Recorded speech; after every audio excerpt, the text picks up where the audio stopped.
Bagi-bagi uang menjelang pencoblosan atau serangan fajar kian mengakar dan terus terjadi pada setiap pemilihan umum. Suara rakyat yang kerap dianggap sebagai suara Tuhan justru dinodai oleh aktor-aktor yang mengagungkan uang sebagai alat tempur politik untuk meraih kekuasaan. Praktik bagi-bagi uang dalam pemilihan umum turut terekam dalam pemilu 2014 dan 2019. Lantas apakah di tahun ini 2024 serangan fajar masih mengintai jelang pencoblosan? Untuk membahasnya sudah bersama saya melalui sambungan virtual Heroik Pratama, peneliti Perludem. Selamat pagi Mas Heroik. Selamat pagi Mas Yuda, apa Iya, kabar? kabar baik. Semoga juga Mas Heroik kabar baik semua ya. Ini jelang pemilu. Kita bicara mengenai serangan fajar. Ini seperti kalau dibilang kultur, boleh dibilang ini sebagai sebuah hal yang dianggap jamak saat ini. Bahkan kita mendengar dari tahun ke tahun selalu menjadi salah satu hal yang ditunggu-tunggu bahkan oleh masyarakat.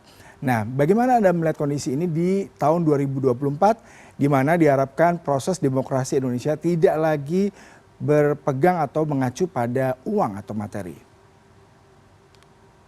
Ya, betul sekali Mas Yuda. Kalau kita lihat di setiap pemilu, politik uang itu selalu menjadi problem klasik yang tidak pernah selesai, begitu ya. Hampir di setiap pemilu terjadi praktik jual beli suara antara pasangan calon, partai politik peserta pemilu yang biasanya ini tidak didistribusikan langsung oleh peserta pemilu. Tetapi ada pihak ketiga di sana, baik tim pemenangan ataupun relawan yang kemudian mendukung peserta pemilu ini kepada para pemilih dengan besaran nominal yang bervariatif. Nah, tapi saya kira untuk pemilu di 2024 ini kita perlu optimis, Mas. Karena apa? Yang pertama, kalau kita lihat bahwa demografi pemilih kita itu mayoritas adalah pemilih muda, anak-anak milenial, ada juga pemilih pemula yang jumlahnya cukup signifikan di sana. Dan kalau kita lihat karakter perilaku pemilih anak-anak muda ini yang jumlahnya sampai dengan 50% lebih, dia itu adalah rational choice. Dia selalu berpikir kritis dan dia mengedepankan integritas dalam proses pemungutan suara.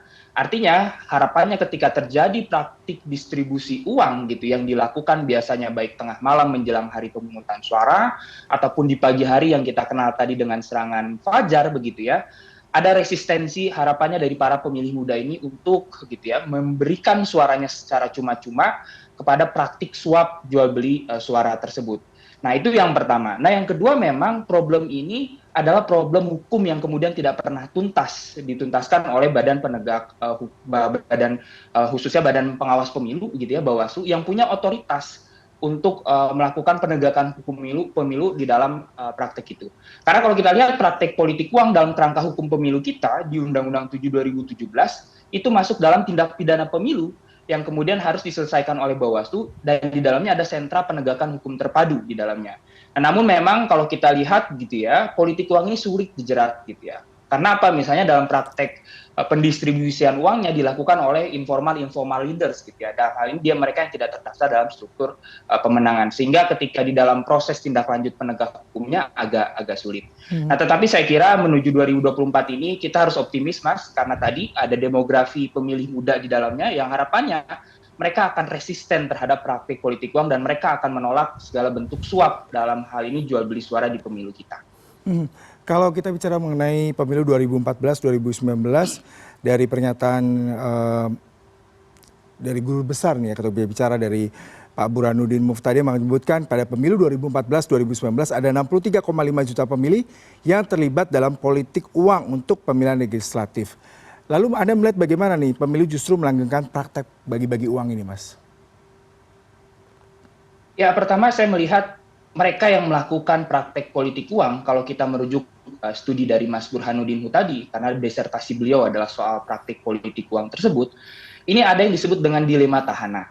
Dilema tahanan ini adalah bagaimana kemudian ketika seorang caleg begitu ya, peserta pemilu, ketika dia dalam berupaya untuk mendulang suara terbanyak, ada asumsi bahwa caleg lain menggunakan praktek politik uang Betul. juga untuk mendapatkan perolehan suara terbanyak begitu ya. Sehingga akhirnya para caleg ini ikut-ikutan juga gitu ya untuk mendistribusikan uang agar kemudian dengan harapan dengan mendistribusikan uang tersebut dengan praktek jual beli tersebut harapannya para pemilih bisa memberikan suaranya kepada caleg yang kemudian memberikan uang. Tetapi dalam studi itu sebetulnya disampaikan juga bahwa sebetulnya tidak ada jaminan ketika seseorang pemilih diberikan uang oleh siapapun begitu ya untuk mendapatkan suara terbanyak, ternyata para pemilih ketika dia datang ke TPS di balik bilik suara, karena TPS itu kan adalah ruang private dari pemilih gitu, apalagi bilik suara, ada jaminan kerahasiaan di dalamnya, ternyata tidak sepenuhnya secara 100% mereka memberikan suaranya kepada caleg-caleg atau peserta pemilu yang memberikan uang. Nah, artinya sebetulnya ada kerugian juga bagi mereka, para peserta pemilu, yang kemudian melakukan praktek jual beli suara dengan harapan dapat mendulang suara terbanyak, gitu ya. Tetapi dalam praktiknya, para pemilih justru bisa memilih secara bebas, gitu ya, sesuai dengan preferensi, sesuai dengan pilihan politiknya sendiri, begitu ya, tanpa ada instrumen politik uang di dalamnya. Nah, di sisi lain saya melihat situasi ini memang karena mau tidak mau gitu ya, ketika caleg ini memang dia tidak mengakar di dalam publik gitu ya, tidak mengakar di dalam publik pemilih, sehingga praktek politik uangnya dianggap sebagai dalam tanda kutip sebagai cara instan untuk mendapatkan suara terbanyak gitu ya. Padahal di sisi lain tadi para pemilih sebetulnya sudah cukup cerdas hari ini dan mereka berintegritas, saya yakin begitu, bahwa politik uang yang diberikan oleh para peserta pemilu ini gitu ya, tidak menjadi satu-satunya faktor penentu dalam mereka memberikan suara. Nah, artinya sebetulnya di situ ada kerugian juga yang dilakukan oleh para peserta pemilu, padahal itu uang yang cukup banyak gitu ya ketika mereka melakukan praktek politik uang, tapi di sisi lain tidak ada jaminan keterpilihan karena bisa jadi para pemilih memilih sesuai dengan preferensi pilihan politiknya sendiri. Seperti itu. Ya, berarti di satu sisi kalau kita melihat mereka mengikuti sebuah kebiasaan ya, dalam artian bagaimana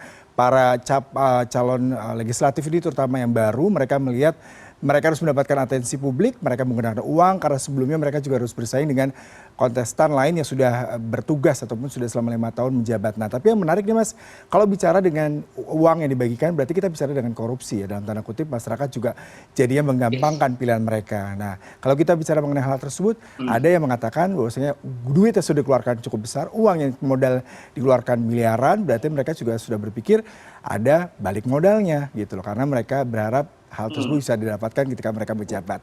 Lalu bagaimana Anda melihat hal ini sebagai bentuk kemenangan yang memang korelasinya dengan jabatan dan juga cuan yang bisa didapatkan ketika mereka menjabat?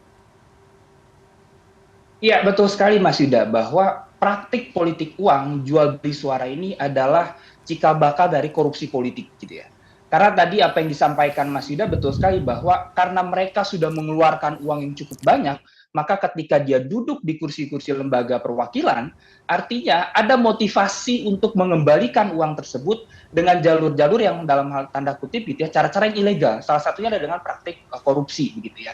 Dan di sisi lain sebetulnya hal ini kemudian kalau kita lihat dari beberapa studi yang ada, teman-teman Indonesia Corruption Watch ataupun Komisi Pemberantasan Korupsi gitu ya, bahwa jual beli suara ini menjadi salah satu pintu gerbang utama yang kemudian nanti akan berpraktik dalam praktik korupsi tersebut begitu ya. Dan di sisi lain ini dapat mengganggu konteks representasi politik kita, Mas. Dalam hal ini misalnya, ketika terjadi jual beli suara, ini kan sama saja seperti transaksi jual beli barang ataupun jasa begitu ya. Ketika seseorang penjual begitu ya, dalam hal ini tanda kutip adalah para peserta pemilu gitu ya, kemudian dia membeli suara dalam hal ini adalah para pemilih. Nah, artinya ada keterputusan hubungan gitu ya. Kalau kita jual beli barang kan ketika kita sudah ketemu dengan pedagangnya dan seterusnya, ya sudah, kita tidak ada hubungan lagi dengan antara si pedagang tersebut gitu ya. Nah, ini pun terjadi dalam konteks jual beli suara. Nah, tentunya kita tidak ingin pola representasi politik yang kemudian terputus, ada hubungan yang terputus antara para pemilih dengan wakil rakyatnya. Maka dari itu sebetulnya dalam konteks representasi politik, kita perlu dorong para pemilih kita bahwa kita perlu ada hubungan yang secara langsung selama 5 tahun ke depan dalam konteks representasi politik. Maka dari itu perilaku pemilih rasional ini sangatlah penting. Karakter dasar dari perilaku pemilih rasional, dia adalah mempertimbangkan untung rugi. Untung rugi ini bukan dinilai dari materi atau uang yang didapatkan, keuntungan yang didapatkan oleh seorang pemilih dari praktik politik uang, bukan. Tetapi keuntungan yang didapatkan selama 5 tahun ke depan. Nah, ini yang kemudian perlu kita tanamkan dari pemilih kita, bahwa bayangkan kalau Anda menerima uang besarannya hanya 100.000 ataupun 200.000 begitu ya. Dan di sisi lain sebetulnya praktik politik uang bukan hanya dalam wujud fresh money, tetapi juga dalam bentuk barang begitu ya. Anda berarti hanya dihargai dengan 100.000 atau 200.000 saja. Padahal pola representasi kita dalam konteks politik elektoral dan demokrasi, kita membutuhkan wakil rakyat yang memberikan keuntungan pada kita untuk 5 tahun ke depan. Baik dalam segi aspek kehidupan kita gitu ya, baik infrastruktur, ekonomi, pendidikan maupun sosial budaya.